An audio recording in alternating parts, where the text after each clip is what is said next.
Iran যুদ্ধের উত্তপ্ত প্রেক্ষাপটে যুক্তরাষ্ট্রে আঘাত হানতে সক্ষম ক্ষেপণাস্ত্রের পরীক্ষা চালিয়ে নতুন করে আলোচনায় উত্তর কোরিয়া।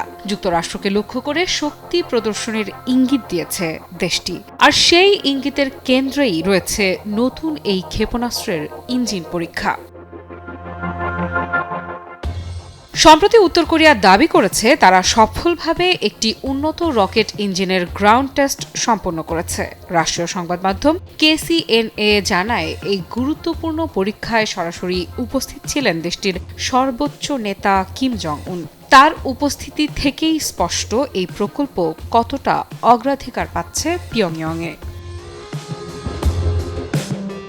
প্রতিরক্ষা বিশ্লেষকদের মতে এটি শুধু একটি সাধারণ পরীক্ষা নয়, বরং এটি উত্তর কোরিয়ার আন্তঃমহাদেশীয় ব্যালিস্টিক ক্ষেপণাস্ত্র বা ICBM সক্ষমতা আরও শক্তিশালী করার বড় পদক্ষেপ। এমন ক্ষেপণাস্ত্র যুক্তরাষ্ট্রের মূল ভূখণ্ডে পৌঁছাতে সক্ষম, এটাই পশ্চিমাদের জন্য উদ্বেগের প্রধান কারণ।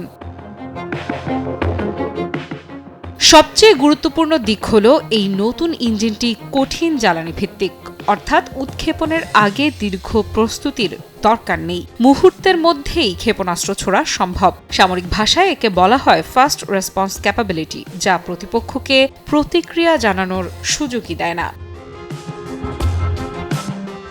KCNA আরও জানিয়েছে, পরীক্ষায় ব্যবহার করা হয়েছে আধুনিক কম্পোজিট কার্বন ফাইবার প্রযুক্তি। এতে ইঞ্জিন আরও হালকা কিন্তু শক্তিশালী হয়েছে। পরীক্ষায় সর্বোচ্চ থ্রাস্ট নির্ধারণ করা হয়েছে 2500 কিলোমিটার, যা অত্যন্ত উচ্চ ক্ষমতার ইঙ্গিত দেয়। তবে প্রশ্ন থেকেই যাচ্ছে, এই পরীক্ষা ঠিক কোথায় এবং কবে হয়েছে এ বিষয়ে এখনও কোনো স্পষ্ট তথ্য দেয়নি পিয়ংইয়ং। এই রহস্যই বাড়িয়ে দিচ্ছে আন্তর্জাতিক উদ্বেগ।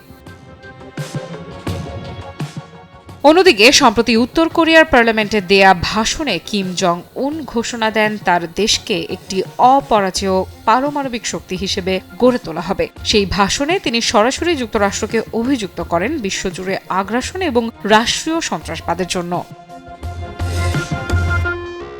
কেন্দ্রীয় বিশ্লেষকদের মতে এই সময়টিও খুবই তাৎপর্যপূর্ণ। মধ্যপ্রাচ্যে চলমান উত্তেজনা, বিশেষ করে ইরান কেন্দ্রিক সংঘাতের মাঝে উত্তর কোরিয়ার এই পদক্ষেপ কাকতালীয় নয়, বরং এটি একটি কৌশলগত বার্তা, ওয়াশিংটনের প্রতি চাপ বাড়ানোর পরিকল্পিত প্রচেষ্টা।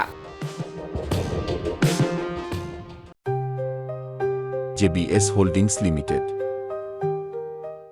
অনেকে বলছেন এটি এক ধরনের স্ট্র্যাটেজিক সিগন্যালিং, যেখানে সরাসরি সংঘাতে না গিয়েও শক্তি প্রদর্শনের মাধ্যমে প্রভাব বিস্তার করা হয়। তাহলে কি নতুন কোনো বৈশ্বিক উত্তেজনার সূচনা হচ্ছে? স্পষ্টভাবেই বোঝা যাচ্ছে, মধ্যপ্রাচ্যের সংঘাতে ইরানের পাশেই আছে উত্তর কোরিয়া। এই জোটের জন্য যুক্তরাষ্ট্রকে কতটা মূল্য দিতে হয় সেটাই এখন দেখার বিষয়। আফরিদা ইফরাত, নিউজ 24।